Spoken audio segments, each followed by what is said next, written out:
खेसारी भैया हमारे बड़ भाई हमें। अच्छा और खेसारी भैया के बारे में जौन जाना बोली है अच्छा। उनकर माई बहिन कर देम हम।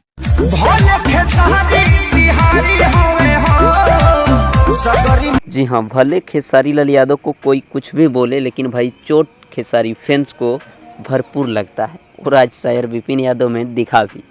और सिर्फ विपिन यादव नहीं, जितने भी खेसारी फैंस हैं सबको बुरा लगता है। और आज विपिन यादव ने काजल राघवानी को एक कह सकते हैं डोज दिया है, छोटा सा डोज ये कह सकते हैं कि भाई चुप हो जाओ, नहीं तो भाई हम अपने औकात पर आ जाएंगे, तो फिर एकदम भरपूर रेगुलर रिलाई करेंगे। जितने भी गाने उनके साथ आए हैं वो सब सुपर हिट हैं।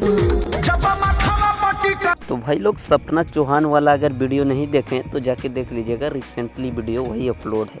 तो जितने भी खेसारी के फैंस हैं, ईका करेलू के एकदम खूब ज़्यादा ट्रेंड करवाइए। अभी भाई जलवा जारी है, ट्रेंडिंग नंबर 4 पे ये गाना वीडियो ट्रेंड कर रहा है। ऑडियो 4 से 5 नंबर पे ऑडियो, दोनों मेन पेज पे भाई। तो ये जलवा है अपने किंग खेसारी लाल यादव का।